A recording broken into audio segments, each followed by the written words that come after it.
ਦੇ ਕੇ ਦਿਰਹਮ ਬਿਲਾਲ ਖਰੀਦਿਆ ਕਿਸ। ਦੱਸੋ ਵਾਕਿਆ ਇਹ ਕਿਹੜੇ ਸਾਲ ਦਾ ਏ। ਜਿਸਨੇ ਹੁਕਮ ਬਲਾਲ ਤੇ ਨਿਤ ਕੀਤੇ, ਕਿਆ ਉਮਈਆ ਰਜੀਮ ਦੇ ਨਾਲ ਦਾ ਏ।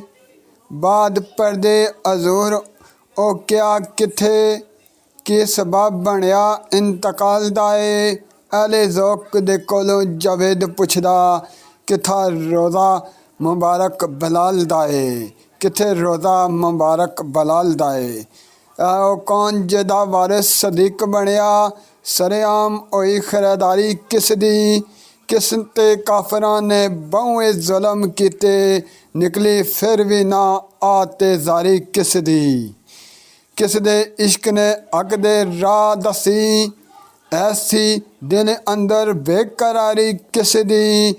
ਐ ਉਹ ਕੌਣ ਤੋਂ ਦੱਸ ਜਾਵੇਦ ਜਲਦੀ, ਸੱਚੀ ਐਸੀ ਮੁਹੰਮਦ ਨਾਲ ਯਾਰੀ ਕਿਸ ਦੀ। ਸੱਚੀ ਐਸੀ ਮੁਹੰਮਦ ਨਾਲ ਯਾਰੀ ਕਿਸ ਦੀ।